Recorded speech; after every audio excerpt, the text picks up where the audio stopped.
and welcome to subsection 4 of section 3, where we talk about Wyckoff. So at this point, you must have read through the stock charts website and actually understood why and how these points form. And again, or you didn't, but you should have studied and went back through some of your charts, found some areas like this, circled some, found some unmitigated or potentially valid areas of supply and demand where orders had to be mitigated, or found areas where Wyckoff has occurred, labeled it multiple times, and understood how, when it forms, and how after breaking structure, it either breaks down completely and begins the mark down in phase E or the mark up in phase E based on whether you are upside down or not, right? Because remember, it's all the same thing, just different labels. So hopefully I can go back and just undo all these labels so I can be back on the other side. So I can reflip this to the normal side.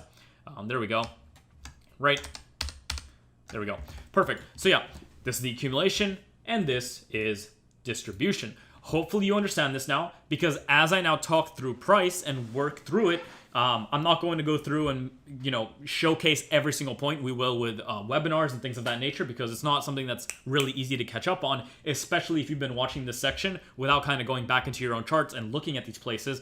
But ultimately, you can now begin to see very clearly how a lot of these things can be put together, in the sense that from the very first video, you understood how to look at order flow from a standpoint of normal, overall, overarching structure, and anticipate potential moves in that structure, right? That already on its own is a large tool. On top of that, you have the idea of candlestick structure, which can be confirmed along with your order flow structure, and now can be used as a double confirmation to potentially get involved in overall structure. And again, that overall order flow structure, you better be writing this down because it's going to get really confusing if you don't, so you can follow it, can also be confirmed using your Ment FX block structure, which is an overall way of looking at huge areas of supply and demand as they move with the orders that are put into the market. And again, we expect these points not to be traded through. Why? Because if they are to take prices on a bullish or bearish way, right, especially if order flow is shifted that way, they will not get below certain points that act as those final points that are like lows, right? Whether it's order flow or whether it's Ment FX blocks or something of that nature. Now, on top of that, so now you have multiple structure confirmation. On top of that, you understand how you can use your structure confirmation, your candlestick breaks, and your order flow breaks to determine valid supply and demand points across multiple time frames on any. And you understand how you can find them potentially and expect potential mitigation. Now, on top of that, and even before that, your expected mitigation, you understood, could be confirmed using smaller candlestick structure, using smaller Ment FX block structure, and using shifts of that nature that form new, unmitigated supply and demand zones. Now, on top of that, you've taken it the extra step and understood that all of those things can also be explained away or viewed in terms of a schematic that shows you candlestick structure, supply and demand zone mitigation, overall Ment FX block validation by way of Wyckoff. And you have understood that Wyckoff forms in a number of ways, a number of times, always across multiple time frames. And you understand that if you were to just trade Wyckoff, this is something that's very important, if you were just to trade Wyckoff, it would make your life almost impossible, because Wyckoff occurs everywhere, and this transfer of buys into sells or sells into buys even happens when you're in a bullish bias. So most of the time when you're in an overall order flow bullish bias, you're going to have more sells on behalf of the dumb money transferred into buys by composite man, right? And those buys will be taking to new liquidity points higher, new structural points higher, thereby acting as potential areas of profit taking, right? So you're going to have more of that occurring. But despite that happening, there will still be pullbacks. There will still be big moves within ranges, within higher time frame ranges on lower time frames, that will show you a multitude of accumulations into distributions, into new accumulations, into reaccumulations, and all that other fun stuff. And again, we will talk about reaccumulations and redistribution in either this subsection or the next one. But most importantly right now, we need to talk about how you can put some of these things together And why understanding these schematics, despite the fact they happen everywhere, is important. So one, you understand there's two main types of schematics. So even though schematics may present themselves like so to you, and it might be super ugly, or in some cases even like this, right? And then just take off without you, and there's no opportunity to get in. You understand that a schematic is undergoing, and you understand why it did what it did. You understand why it liquidated certain areas, and you understand why it's marking up or marking down based on overall potential structure, which you have learned in section 1 and 2, which is, again, why you should go and check those out to make sure that you have those fully understood, and you've tested them, and you almost have a system around just structure and stuff like that, right? The reason we understand Wyckoff, or we look to understand areas like this, is because now, instead of being somewhat ambivalent and unsure about certain areas and price coming into it and maybe giving you a MetaFX block, you can use those areas to confirm the actual mitigation of that area and potential continuation in a given order flow sentiment or bullish or bearish bias by using Wyckoff confirmation, which shows you ultimately that there is really that contextually we are actually undergoing this transfer from all the sellers in the market to the overall smart money institutional side buyers that can now take the market higher. And by putting that together with your idea of overall structure plus candlestick structure plus areas of unmitigated supply being met with even smaller Wyckoff, which is made into larger Wyckoff, which is then met with the moves down, will give you opportunities to get involved in sells here, in sells on this overall Wyckoff schematic, and potentially even on the moves back into the tests of new schematics that form on higher time frames, okay? So you are starting to see how together these tools can be very powerful, because even though they are very intercorrelated and very similar, the fact that you take the extra step to understand a movement of Wyckoff and how these phases are underwent and how liquidity is created and engineered and then manipulated is going to help you a lot more in potentially getting even better entries, okay? So now that you have these and you have them drawn, you have them written down, we can talk a little bit about why we determine areas that we look for interest and why we do what we do. So very quickly, you should already understand that when we look at a market and when we determine certain areas that we want to be buyers and sellers at, so in this case, let's go to a 15-minute, I guess. It's a little bit ugly right now. So maybe, I think Bitcoin was quite beautiful. Sure, doesn't really matter. So the reason that we draw out overall structural play, so in this case, let's zoom out and let's just think about what's going on here, right? Order flow wise, we had this happening, we had the break of that, and then as you can see, as prices made a big move up, without getting any higher than this, because what's up here? The last MetaFX block, right? This is a MetaFX block. That's why this price is mitigating here. It also mitigated by way of what?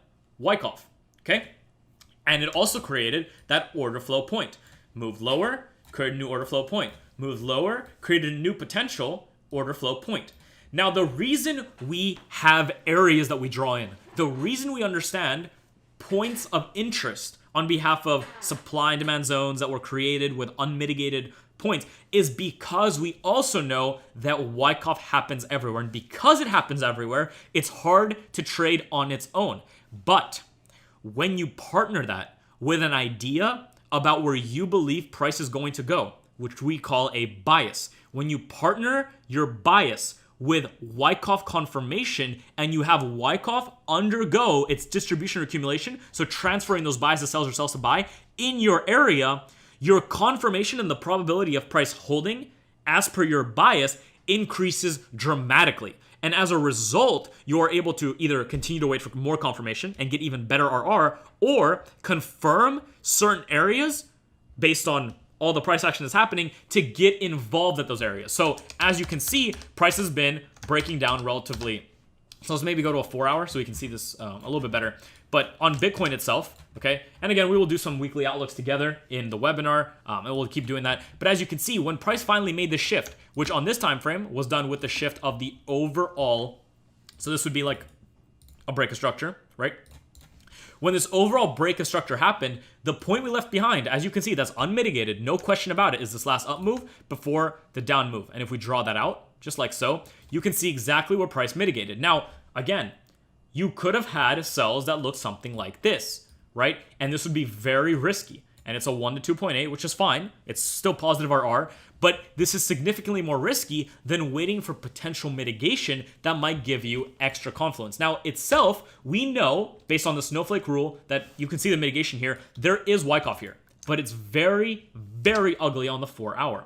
Working your way through the time frames, though, begins to put in a completely different perspective. Now, in this case, based on what we've taught you, you can see that still the actual Wyckoff present here is very hard to spot. In the case that you have a buying climax, maybe an AR, an ST, kind of sign of weakness, an upthrust, a breakdown, and then the test. So in reality, there actually is a Wyckoff schematic here that you can mark up, right? You can see a huge move up, an actual stopping action, preliminary supply.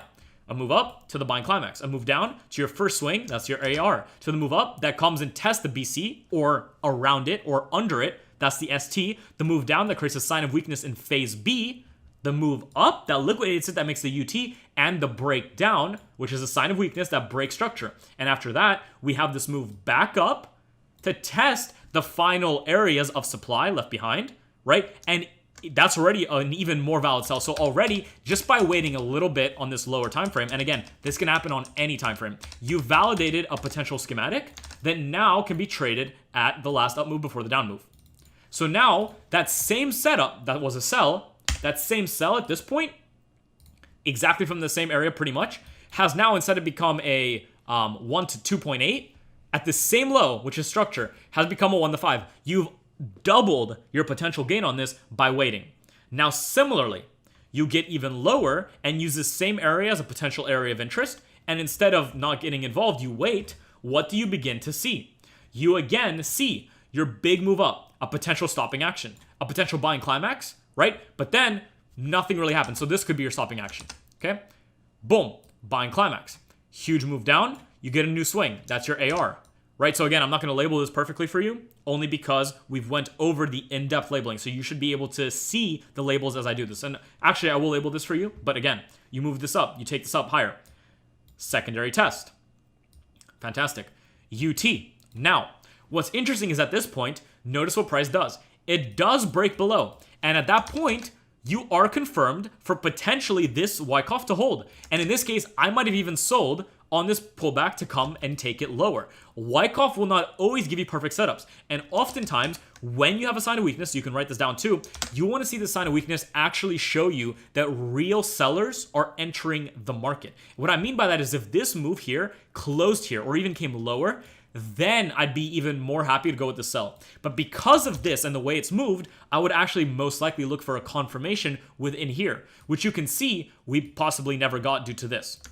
But if we continue following this, we now recognize that we are actually in an overall type 1 schematic. So this was a UT, and if this happened, this would be a type 2 schematic. But what actually happened is we had the move up, the new high get created within that same area where we were expecting sells from. So again, one of the most important things about Wyckoff, and you got to write this down right here, is that Wyckoff does not determine your direction.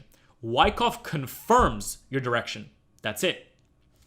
We wait for Wyckoff to occur to get involved in the market at a much higher probabilistic sense of our bias that we've already preset holding. We do not use Wyckoff to say, oh, Wyckoff accumulation is undergoing, we should buy here. Even though this buy might have worked after this Wyckoff accumulation and it moved higher, the reality is our overall bias was already bearish. So the reality is we would have had areas of supply that we'd be looking for sells at. And on the other end, if we had actually expected this, which is now your bias because we're in a bearish market, we'd be expecting what? The stopping action, right? A potential buying climax, an AR, an ST, an up thrust, a breakdown, and at those points, we are good to go for sells. And as a result, you can see price makes its way back up. So you have sells from here. You also have sells as price comes back in. And what do you see inside of here? You can already see it. But guess what? On a 5-minute or even a lower time frame, inside of here, you have more Wyckoff confirmation. Buying climax, AR, ST, sign of weakness, up thrust, UTAD, breakdown, test, confirmation, continues way lower. Okay? So you need to recognize that Wyckoff happens everywhere. And based on the area of your POI, So what I mean by that is based on how large your area of supply and demand is, you need to calculate your area of Wyckoff along with that, right? So if I had a zone right here that I wanted to confirm on, so again, this is not actually a good zone. Let's actually just use a higher zone, just one that actually worked, like this one, right? So unmitigated, you have the last down move before the up move. The fact that we're on a 15-minute chart should lead you to believe that we can't have a 15-minute Wyckoff on here, really. It could happen, and actually it kind of did, but it's much lower likelihood. But to get a real move from here, there could be a Wyckoff confirmation on, for instance, a 3-minute, 1 minute, or something of that sort, right? And the second you get down to those levels, notice what you see at that same point. So let's lock this in so it doesn't move. There we go. Right? Price comes into there, and now the story's different. Now, and this is something we'll talk about in a second, but if we overall just look at this price action, we can see that real Wyckoff starts to really come in at or around these points here with these lower prices, right? You have selling climax, the AR. So this is all like a stopping action, ultimately. And then you can follow it from here. The selling climax into the AR, into the ST that tests it, creating those equal lows, right? Into an SOS and B, getting just above there, like we've spoken about.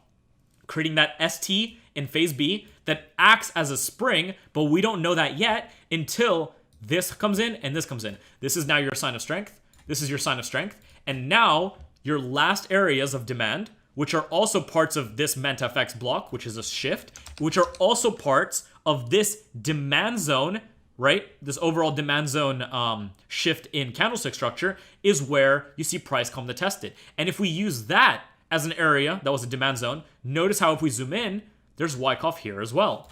Your selling climax, or you could say your potential stopping action, your selling climax, your AR, your ST and B, your spring, right? Your potential move up that does not break anything yet, your actual spring. So in this case, what actually is happening is we're having multiple liquidity zones created. So in this case, you could get even a little bit higher and work around this, but ultimately you can have multiple STs. So in this case, this would be an ST, this would also be an ST, and this would be your ST and B, and this would be your spring, right? The only thing that matters is that we start to shift overall structure. Now structure starts to shift here, but notice how Wyckoff hasn't shifted yet. Okay, what I mean by that is if this is your schematic right here, Wyckoff will only be validated at these points right here. So you'd be waiting for these breaks here. Now at these breaks, you are valid to go for buys, or you're valid to wait for potential re-entries as price makes its way back down. And notice how as price makes its way back down, not only does it test the schematic, because it hasn't tested it after it took off, it also undergoes what? A new schematic. And again, I mean, I haven't looked at these before, but again, you can see that there are schematics undergoing in these areas. And how so? Well, follow it down. You have a big move down, you have finally huge stopping action. You have areas where price is really kind of stopping, right? If you don't like that, you can use these areas here. Big move down, stopping action, selling climax. Okay? Follow that up to your what? Your AR. Follow that down to your next swing. That's your ST. Creating what? Liquidity. Follow that up, nothing really happens, to the breakdown. The second we make a swing below the selling climax or the ST, remember the ST, right? This doesn't have to happen. We make an ST and B. So at this point, you can see there's actually a swing here. That could be considered your ST and B. I wouldn't consider it just because it's not like a real swing. But this right here is. Here's your swing. That's your ST and B. What do you have? A type 2 accumulation again. How do we confirm it though? We have to wait for the break up. We have the sign of strength. And guess what? Remember that wick? In this case, it's a body. It's showing you that bullish intent, whether it's on the 1 minute, 5 minute, whatever minute it's on, has been shifted bullish. Follow that down to your last actual demand zone, the last down move before the up move, and notice where price comes to test. Now again, you can go and refine this on the lower seconds, and you'll notice that there's probably one that's even lower, like in here, and that's where price is testing. And as it tests that, you also notice that we have shifted in terms of MentFX blocks. The MentFX blocks have shifted bullish, and you could wait for a second confirmation of that, which would happen where? Right here. And then you can look for entries right off the buy stops as it breaks higher. Now, if you didn't want that, notice what's happening inside of this same area where we could have entered on a lower time frame. So forget that we're on these time frames. Just remember that on a lower time frame, what do you see here? Lows being liquidated, potential STBs, breaks higher. What do you see here? Right? Selling climax, AR, ST, sign of strength in phase B, ST in phase B. That also acts in the spring. In this case, there's no spring. Wait for the breaks, and the breaks happen. And at those points, you're good to go for buys off of potentially new structural lows off of new structural demand zones for the real markups in overall price, okay? And even though you can see it comes back down, you can see where it came back down to. The overall schematic that happened here came to retest it and continued higher. And there's a ton of pips, or not pips, but there's a ton of profit for you to be able to make and partial on your way up. And by partials, I mean, normal structural highs, more structure here, potentially supply zones in these zones here, right? So you can see that, price came a little bit higher if you were aiming for even higher prices, but this is how you could partial as well. And we'll talk about risk management in future videos. But ultimately, again, I didn't look at any of this price action beforehand, so I'm kind of doing this as we're talking, but you're seeing how potential areas that you've designated will have, if they want to hold, Wyckoff undergo in that area based on the timeframes you're looking at. This is why timeframe trading and understanding fractals is key to actually trading this specific way. Based on the area that you're looking at of a specific time frame, your actual Wyckoff schematics will be delivered to you on different time frames, okay? So let's get rid of this. We don't want to look at this anymore. Let's take a look at EU. There was a great schematic on EU that happened sometime last week. All of these trades right here, and again, work through MetaFX trade ideas, were Wyckoff schematics on very, very low time frames. It's the same thing, but if we were to work with what we have right now, let me go find the area that this actually occurred in, so I can find that for you. Yeah. So right here, okay. You can, from looking at this, right? Just let's look at this from a standpoint of structure, overall structure, right? You can tell that we're overall potentially moving bullish, as you can see, right? You might use this as your bullish play if you are on a lower time frame potentially, right? Like something like this, just like that, right? You can see these bullish plays. Now, the second we put in these overall structural order flow shifts, we understand that we're also shifting in terms of candlesticks, okay? Now, if we go back to the 1 hour or 4 hour, we can easily go back in time and find the supply zones that caused some of these moves that happened, right? Where's the last unmitigated supply zone? Right here. The last up move before the down move. Similarly, you could have also used this one. These are both fully valid supply zones. Now, at this point, you don't know if price wanted to make a move towards these points and sell off, or towards this point and sell off. How do we know? Well, number one is we've already confirmed that we want to be bearish, right? And number two is that we said if we're going to be bearish, we are going to look for Wyckoff confirmation, which is the transfer of what? The buys into sellers at those points. And if we see that occur, we are happy to go with sells. Now, because we're looking at a 1 hour area, it is much riskier to look for a 1 minute confirmation within this area. Why? Because on a 1 minute time frame, this actual price action, as you can see, so in this case it actually worked, but the actual price action is a lot more dynamic and diverse. Now again, if you actually study this price action, the only time it came to mitigate this point was actually here. And as it mitigated it, actually I do think it came to the, if we use the actual high, I think it stayed just under it. Not sure, but I remember people got sells off this and it was beautiful. You can see that there is Wyckoff here, but it's relatively ugly. If you wanted to spot it, you have this move up, your bigger abruption, right? Into the buying climax, AR, into ST. There's a lot of moves here. And so you're finally in your UT, your UTAD, and you get the breakdowns, sign of weakness, and you have the tests in this phase that break down in price. And those are going to be entries for you based on how you look at supply and demand zone confirmations, as well as order flow confirmations. Now, on top of that, if you just for a second looked at this and zoomed out for a second, you'll actually see that that same mitigation was an overall Wyckoff schematic. Now, on this schematic, I actually took a loss before I took like a 1 to 80 win. Okay, and what I mean by that is, watch what happens. You have moves up, you have a big stop in price, you have the move up, and you have your potential buying climax. Follow that down to your automatic rally, okay? Or in this case, your automatic rally could be here, doesn't matter. All you need to understand is it's undergoing these phases. So let's just follow that down to a normal automatic rally, following that up to an ST. There's liquidity created. You follow that up to a UT.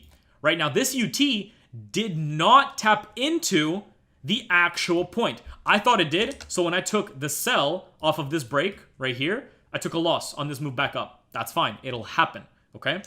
But at the same time, we noticed that it actually did not tap into our point, so we should not have even been selling. This is why I stress the importance of now drawing out your biases. When you have an idea or a belief about where price wants to go, that belief can be literally wrong let's say that belief could literally be wrong 95% of the time. But as long as you confirm that belief, the 5% of the time that that belief is confirmed, 4% of that time, you're going to be right. And that's all you need to be extremely profitable in this market. So even if I, for instance, say I want to be bearish here. I want to be bullish here. I want to be bullish here. I want to be bearish. Let's find something that failed. Bearish here, bullish here, bullish, let's say bearish here and bearish here. That's fine. I can literally say I want to be bullish and bearish at all these areas. Now, until price comes here and gives me confirmation, it doesn't matter that I said I want to be there, right? If I say I want to be bullish here, if there's confirmation here, great, I can take those buys. That's one that's correct. If I want to be bullish here, though, and there's no confirmation, I'm wrong about it being bullish, but there's no confirmation, right? If I want to be bullish here and there's confirmation, then that's great. I'm right again. But if I want to be bearish here and it doesn't work, there's no confirmation either way.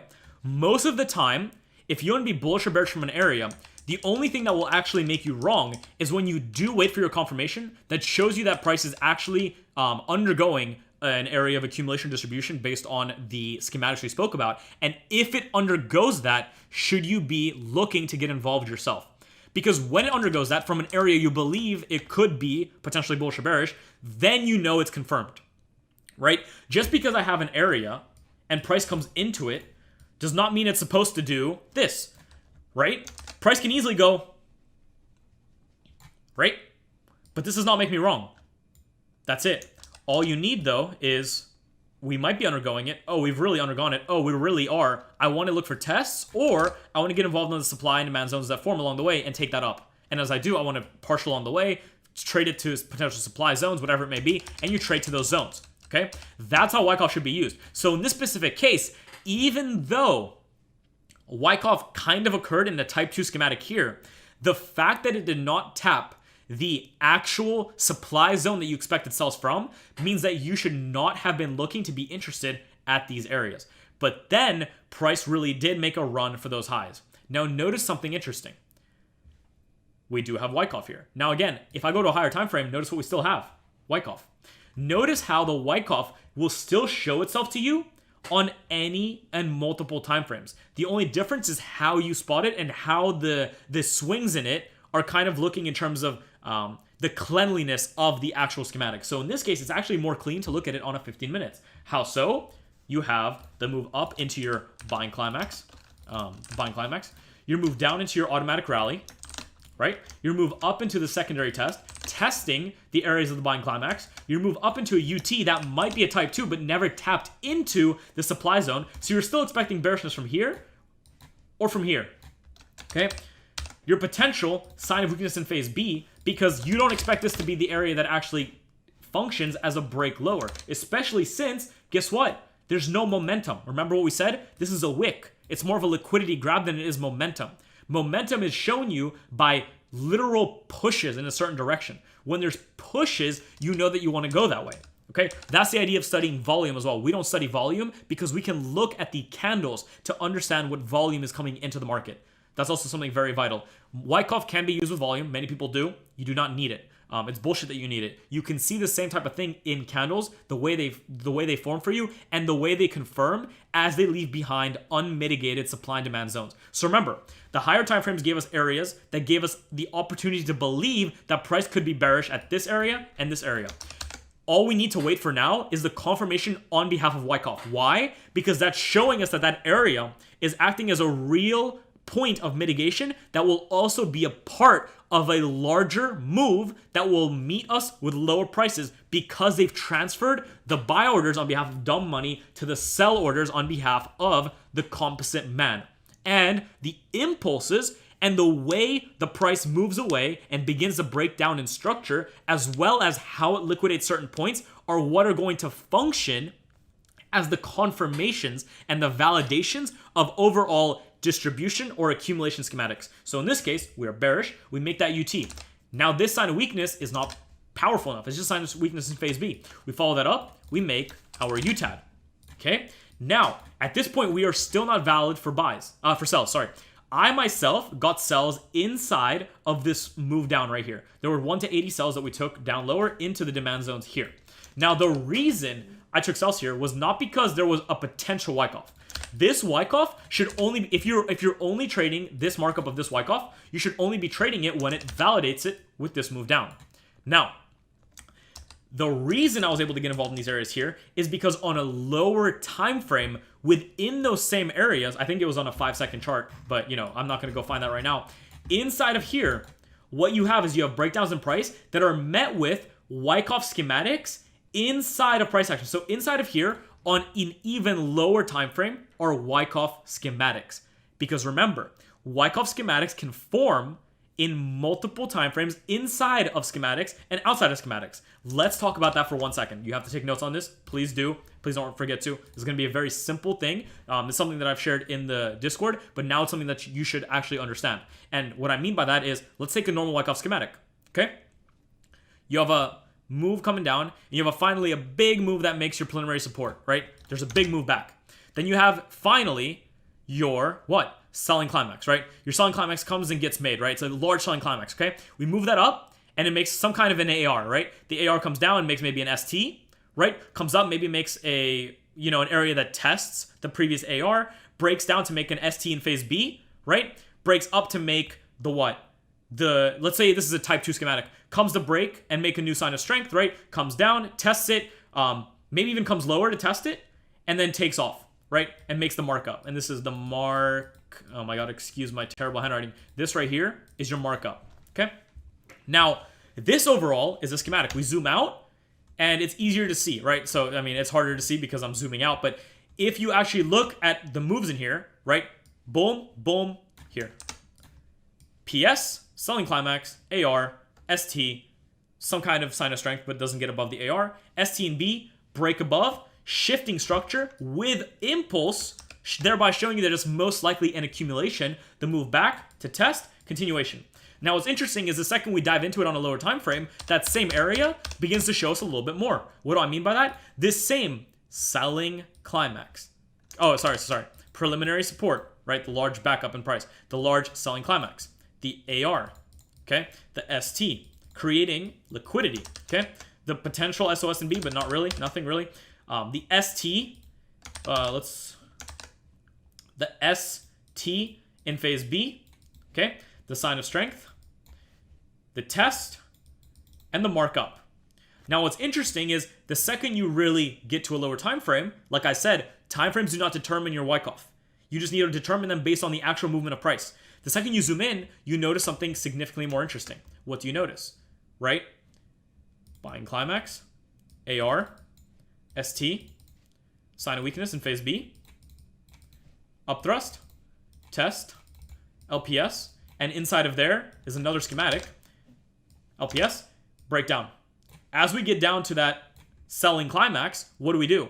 We don't just make a selling climax with this. We go selling climax, AR, ST, potential upthrust, making just some liquidity in here, right? Maybe someone's trading this as a flag pattern, doesn't matter.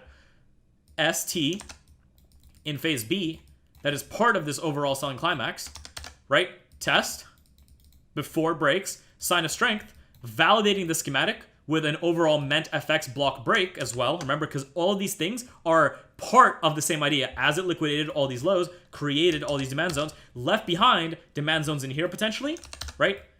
Comes to make that LPS, and from there you can be a buyer because it's a lower time frame. We come up, look at the AR. What do you see in the AR? Okay, big stop in price, PSY, buying climax, AR, ST, sign of weakness, upthrust, breakdown. Now, you could be a seller here and take it lower, or you could wait for the demand zone to be traded into. Now, what do you see after the ST? It makes a very poor Wyckoff schematic and then takes off. There's a snowflake here. Maybe on a lower time frame, if you zoomed in on that, you're going to see something like this, right? And there's more Wyckoff in there, but we're not using that right now, okay? Let's follow that up. What do you see? Potential buying climax, AR, ST, upthrust that tests the upthrust here, making an overall test, which is also making an overall test, which is also an upthrust of its own schematic, which is an uglier schematic, right? Comes down, and as it comes lower, it begins to accumulate, but never validates the accumulation and doesn't continue higher, but instead breaks down lower. As it breaks down lower, to make the ST and B, it makes a selling climax, AR, ST, a little bit of liquidity formation, ST and B. So again, we can get rid of that. ST and B, sign of strength, test of what? A potential meant FX block within a larger meant FX block, and that's what it's testing. And that's how we got into the sells in here before it broke lower. Because inside of this, if this, so the way you have to think about it is you have to start asking yourself questions like so. If this schematic is to be confirmed, which means if it is to get below here, then we should see some beginning price action of that happening inside of these zones here. So what you're going to notice with this in mind is that on lower time frames, and I can't get too low here because some time has happened before, since we've taken these trades, but inside of here, as price does break down and leaves behind new MetaFX blocks, the test of those zones are going to act as lower time frame schematics, and those schematics are tradable. But the fact that they're tradable on lower time frames does not mean that they can just be held all the way to new lows. Because if this schematic isn't confirmed, it can very easily also come a little bit lower and then just take off substantially higher, right? And then you could lose this trade, which is why we then stress the importance of also partialing along the way, which means, partialing at lows, partialing at lows, partialing at lows, whatever it may be, or at areas of demand. Because until the higher time frame schematic, so again, all we have to do is zoom out to see schematics sometimes. You don't even have to go to the higher time frame. You see this? The second we zoom out, we know there's a schematic here, a schematic here, a schematic here, a schematic here, a schematic here. That's all part of this overall schematic here, which is part of a test. This UTAD is actually a test of another schematic here, because on a higher time frame, that's just the normal supply zone, right? So we know that there can be schematics that we can trade here that might not act as the actual move that takes lower. In this case, it did. So these sells that we were able to get into here actually took us to new lows into the demand zones that we wanted to take them into in these zones here, which is fine. And then it began to do what? Form another schematic. And most likely it will test and continue higher. But now what's interesting about the schematic? The fact that it's operating off of a higher time frame, because remember, we are consistently working between a multitude of time frames, and there's multiple ways to get involved. The only thing you need is a validated schematic. Just because there's not a valid schematic on one time frame does not mean there's not a valid schematic on another, right? Just because there's not a valid schematic on one time frame, does not mean there's not a valid schematic on another. These are all valid schematics that could have been traded. Even this one right here. Before this one even got validated. Okay? Before the large black one got validated. This is why it's important to understand the fractal nature of the market. And this is also why it's important to understand that the snowflake rule applies everywhere. There is Wyckoff absolutely everywhere. And the only way to distinguish or be able to trade it and be a part of the movements of proper accumulations or distributions is by partnering it with a already preset bias, which is based on section 1 and section 2 material. Okay? Because that forms your bias. Now, what's interesting about this is now we've had the real breakdown and the real move that caused the overall breaks that formed the real sign of weakness, right? And we're still bearish, was formed by what? This last up move. Now again, you can either use the MetaFX block, the low to the high, there's your MetaFX block. You can do that. That is a MetaFX block move. Or you can refine it to your last possible up move before the down move happened. Because in here are the last mitigated orders, unmitigated orders, that might need to be mitigated before the test happens, right? Or in this case, the test has happened, or you can assume that it's happened. And now you're looking for a potential LPSY. Looking for price to play into it and trade lower. Notice how we're on a 15-minute chart. This will be the same thing. So it's perfectly valid for you to look for something like this, or to look for confirmations of more Wyckoff on a lower time frame in here. This is how I confirm things. This is why I only use manual entries and get involved at the best possible area on the lower time frames and then partial. Because I know there's always going to be confirmation, almost always. Because price will undergo this type of price action anywhere. Because whether you're on the monthly, the weekly, or the 5-second chart, the price will move the exact same way by way of grabbing liquidity, leaving behind supply and demand zones. On a lower time frame, it's going to leave behind a lot more, a lot quicker, and the only way to get used to it is by, working with some of the higher. So this can be fully fine. You have an accumulation that accumulates into this, but that accumulation, as you can see, and you have the breakdowns, and I mean, you can be targeting much lower, whatever it might be. I'm not 100% sure how you want to be targeting this, but notice how schematics unfold for you on all time frames. The only difference between multiple time frame entries and multi-time frame entries and stuff of that nature is that on the lower time frames, you're going to have a lot more schematics that you can be a participant in a lot faster. The only difference between a higher time frame and lower time frame is the amount of opportunities that will present themselves to you, right? Because there's going to be a lot less given what time frame you're looking at. That's just how it is. Let's go to a 4 hour here. Let's keep playing price out here, right? So you have multiple areas where you can look to be involved, right? And you can see that we've had a lot of this happen. We've had overall distributions form, distributions hold, and now distributions are distributing lower. And now overall we can have an accumulation forming, right? So potentially we might have an accumulation form here, and then we can look to take that higher. But this accumulation to form and then validate will take a lot of time. A lot of time. Think about just this distribution right here. This distribution from the stopping action to the buying climax, the AR, the ST, the UT, the UTAD, to the breakdown, to the test, to another breakdown, to the test of it, to the real breakdown happened over about, just the distribution alone to the breakdown happened in about 47 days. For it to get to where it is now, which is the real distribution, where it's distributing, it's 112 days, right? That's about a third of the year. This is why the lower time frames are part of our entire strategy, because we are day traders. Now, you don't have to do that. You can be part of a much larger overtime trader. But the thing is, your RRs are going to be the same. You're not going to be getting like refined RRs unless you go and refine them on the lower time frames and be involved in price in that sense, okay? And just as a quick, as we look into this a little bit more, you can see how all these areas form the exact same way over and over. These buys look relatively like, what are we buying off of here, right? It's kind of hard to tell.